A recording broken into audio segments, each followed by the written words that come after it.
Senhoras e senhores, boa tarde. Convidamos a todos para ouvir a palestra TCDF, 50 anos de história com foco no servidor, a ser proferida pelo servidor Remi Soares de Carvalho. Boa tarde, meus colegas. Hoje, excepcionalmente, vou tentar modificar a forma da apresentação do meu trabalho, para que não fique naquele discurso que lembra muito o horário eleitoral, né? E trabalhar aqui com mais tranquilidade, falar sobre um tema que acredito ser de importância de todos nós, porque ao longo de uma série de entrevistas que realizei com servidores de diversas especialidades funcionais, muitos foram unânimes em dizer que o Tribunal de Contas do DF é a nossa segunda casa. Portanto, vamos falar dentro do espírito de família.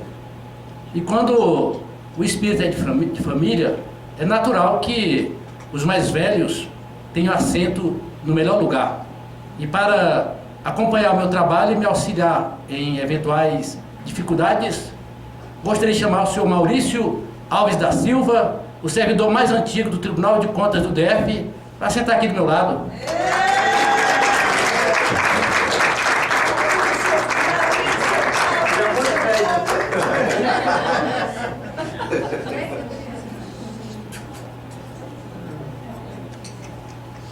A parte do meu trabalho, eu não escrevi nenhum roteiro, porque costumeiramente eu falo de duas formas, pelo coração e pela voz. E pela empolgação da plateia também, é claro, né? Mas falar sobre os 50 anos do Tribunal de Contas do DF não me parece das tarefas mais difíceis, em razão da minha simpatia por esta casa, do meu orgulho por essa instituição, que ao longo de 30 anos de serviço aqui prestados, me fez me tornar também seu filho. E não ficaremos apenas nos 50 anos, porque precisamos recuar um pouco no tempo para contar dentro dos aspectos históricos, a história do Tribunal de Contas. E assim, nós vamos nos remeter à primeira metade da década de 50, mais precisamente no dia 24 de agosto de 1954, quando Getúlio Vargas, presidente da República, cometeu suicídio no Palácio do Catete, lá no Rio de Janeiro, e pôs a história do país numa situação de convulsão. As instituições democráticas temiam muito que o calendário eleitoral previsto para eleições de presidente da República em 3 de outubro de 1955 não se realizassem e que, naquele momento, tivéssemos o início do golpe militar que aconteceu em 64. Diversas autoridades de poderes diferentes se uniram em prol da campanha da legalidade e, depois de diversas substituições dos presidentes, primeiro o vice, que era João Café Filho, do Rio Grande do Norte, ele era goleiro do time Alecrim, lá em Natal, evangélico, o único presidente do Brasil que nasceu no Rio Grande do Norte. Ele era vice do Getúlio Vargas, mas tinha uma oposição ideológica e por isso mesmo não deu continuidade ao seu governo. Foi sucedido por um outro cidadão, Carlos Luz, que também não era bem visto dentro do processo democrático e todos temiam que as eleições não acontecessem. De tal modo que, com Nereu Ramos, esse processo de estabilidade se consolidou e as eleições foram organizadas na forma prevista, com 3 candidatos que começaram a dar o Brasil de ponta a ponta, cada qual com a sua plataforma, com as suas pretensões. Juscelino Kubitschek de Oliveira era governador de Minas Gerais e defendia um programa de metas, todas com a sua importância, mas não havia a meta síntese que viria depois, que seria a construção de Brasília. E dessa forma, no dia 4 de abril de 1955, na cidade de Jataí, em Goiás, no comício debaixo de um galpão abandonado porque havia chovido, ele foi indagado ao término da sua palavra se cumpriria a Constituição Federal e traria a capital do Rio de Janeiro para o Planalto Central. Ele falou que se estivesse previsto, ele faria isso. A ideia da mudança da capital já constava das constituições anteriores, à exceção do governo de Vargas, na época do Estado Novo, que ele retirou essa proposta. Mas voltou com a Constituição de 46, e ele falou assim: sendo eleito, vou construir Brasília. E nascia ali o projeto de Brasília, que foi realizado em 3 anos, com muita rapidez. Era um processo de interiorização do desenvolvimento, trazer novas oportunidades para os rincões do interior do país. E Brasília, já na fase final da sua construção, precisava também da sua primeira lei de organização administrativa. E assim, no dia 13 de abril de 1960, o presidente da República, Juscelino Kubitschek de Oliveira, assinou a primeira lei de organização administrativa do DF, que previa, em um dos seus artigos, a criação do Tribunal de Contas do DF. Era um tribunal destinado a cuidar dos recursos alocados à Prefeitura do Distrito Federal, porque na época nós tínhamos uma prefeitura.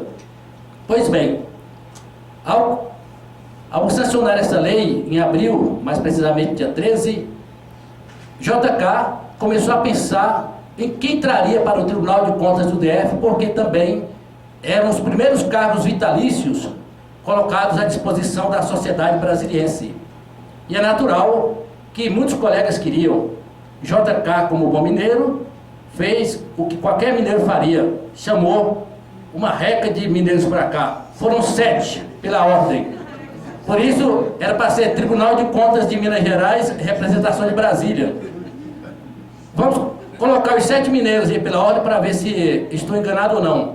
Primeiro, o presidente da República, Juscelino Kubitschek, de Diamantina, o autor da lei. O prefeito do Distrito Federal, Israel Pinheiro, mineiro de Caetés. Aí, o primeiro procurador-geral do Tribunal de Contas, também mineiro, Vitor Nunes Leal, de Carangola. Os 3 primeiros ministros, porque o tribunal foi instalado provisoriamente com apenas 3 ministros, todos 3 mineiros. Ciro dos Anjos, de Montes Claros, Saulo Diniz, de Rio Pomba, lá na Zona da Mata, e veio mais Moacir Gomes de Souza, de Belo Horizonte. Quantos? Para quem estava contando? Sim. Vou dar mais aqui 2 nomes ou 3 de mineiros também da mesma equipe. O motorista, lá de Tombo, o garçom, seu Jair Duarte, também mineiro. Pois é. Você acha que ficou por aí? Teve um carioca na festa que foi que assinou a ata de instalação do Tribunal de Contas.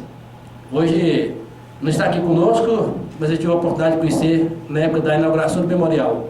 Então surge aí o Tribunal de Contas do DF com a previsão dos 5 ministros para compor seu primeiro plenário.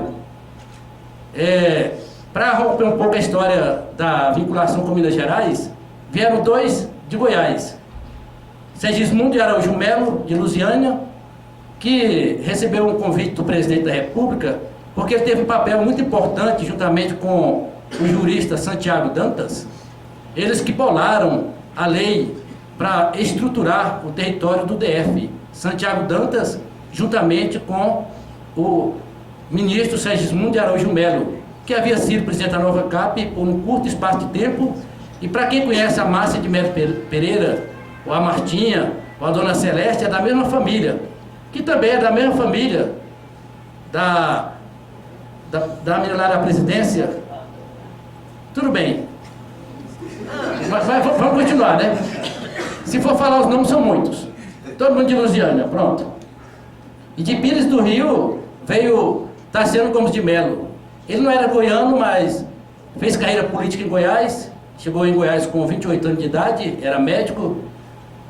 natural da cidade de Capela, em Alagoas, mas formou em Salvador. E um ano depois ele veio para Goiás e, juntamente com o irmão dele, exerceram forte liderança política no estado, foram prefeitos de Pires do Rio, de Morrinhos, foi governador, senador, deputado estadual, deputado federal, e foi o último a chegar no Tribunal de Contas em janeiro de 1961, exatamente no dia 10. Quando o doutor Tarciano pensou em deixar a política em Goiás para assumir o cargo de ministro aqui no Tribunal de Contas, ele negociou dentro das suas pretensões, porque havia um certo temor que JK não poderia ficar sem cargo político em virtude da perseguição dos seus algozes, dos seus adversários, e as imunidades fariam muito bem para ele, assim como continua fazendo para muita gente que pensa mais no cargo do que na vida. De cargo político, né? Não pode perder, o negócio fica feio. E nessa época, o ministro Tarciano Gomes de Mello, sabendo da preocupação de Juscelino em arrumar uma vaga para se candidatar por algum estado da federação, se dispôs a oferecer a vaga dele de candidato a senador em Goiás para que Juscelino se candidatasse. Nesse meio tempo, lá no estado do Maranhão, o governador Vitorino Freire, que é a mesma cidade do Chico Vigilante, convidou Juscelino para assumir um cargo de senador no Maranhão. Ele falou assim: não, eu quero Brasília, quero morar perto de Brasília, quero ser fazendeiro, eu quero desenvolver um projeto em Goiás para ser o grande celeiro do Brasil. E Goiás fez oposição a mim, mas alguém pode ser que lembre de mim. E foi assim que Tarciano Gomes de Mello veio para o Tribunal de Contas e Juscelino Kubitschek foi eleito senador pelo estado de Goiás. Os direitos políticos dele foram cassados quando ele era governador em Goiás. Então, aliás, senador. Então essa é a história da montagem política do Tribunal de Contas. Instalado o órgão, é natural que precisava dos seus primeiros servidores. O doutor Ciro dos Anjos ficou preocupado porque não havia pensado em compor uma equipe e trouxe o motorista dele de forma provisória para ser o zelador enquanto se montava o quadro de pessoal, que fosse o Márcio Frois. Ele não foi o primeiro servidor, ele foi um dos primeiros colaboradores. Depois de realizar a primeira sessão plenária no dia 26 de setembro de 1960, deliberou-se pela contratação dos 4 primeiros servidores. E eis que chegava aqui para assumir as suas funções Maurício Alves da Silva, Dani Menezes Cardoso, Joaquim Lopes de Moura, e quem mais? Marcílio. Ah, o seu Marcílio, que era o carteira número 1, né? Até hoje ainda tem ciúme disso, que ele queria ser carteira número 1, né? Arrumou todo mundo, trouxe todo mundo na hora, ficou com a carteira número 2. Não tem problema não. Mas essa foi a história dos 4 primeiros servidores. Aí o tribunal começou a crescer. No dia seguinte, 2 novos servidores chegavam aqui, sabe? Fizeram longa história. Sérgio Augusto Lafetá e a irmã dele, a Rita Lafetá, chegaram no dia 5. Dr. Sérgio foi diretor-geral durante 16 anos consecutivos. Era um exímio pintor, tinha uma habilidade muito grande com as artes plásticas, natural, lá de Montes Claros. E o tribunal cresce daqui, cresce dali, surgiu a oportunidade de ser um órgão pioneiro em abrir o primeiro concurso público no Brasil para o cargo de procurador e de auditor. Nenhum tribunal de contas no Brasil havia aberto concurso para o Ministério Público. E nesse concurso, que foi considerado muito concorrido, ao todo, depois de 2 meses de inscrições, prorrogando daqui, dali e tal, mandando telegrama, convidando, ao todo foram 53 candidatos inscritos para o concurso de procurador. Em primeiro lugar passou o Dr. José Guilherme Vilela, que também passou em primeiro lugar para o concurso de auditor, concurso realizado em 1962. O Dr. José Guilherme, na entrevista que eu fiz com ele, ele disse que na época não havia incompatibilidade do exercício da advocacia com as funções de procurador no tribunal. E ele fez a opção para assumir o cargo de procurador. Naturalmente, abriu-se uma vaga no concurso de auditor e assumiu o Dr. Jesus da Paixão Reis, marido da Dona Maria Reis. Homem de muita história, ele teve uma vida brilhante na cultura goiana, participou dos movimentos estudantis, foi dirigente da UNE, mas foi também delegado, juiz de direito, promotor, delegado de costumes e, por muitos anos, ocupou a vertente da imprensa contestatória de Goiás.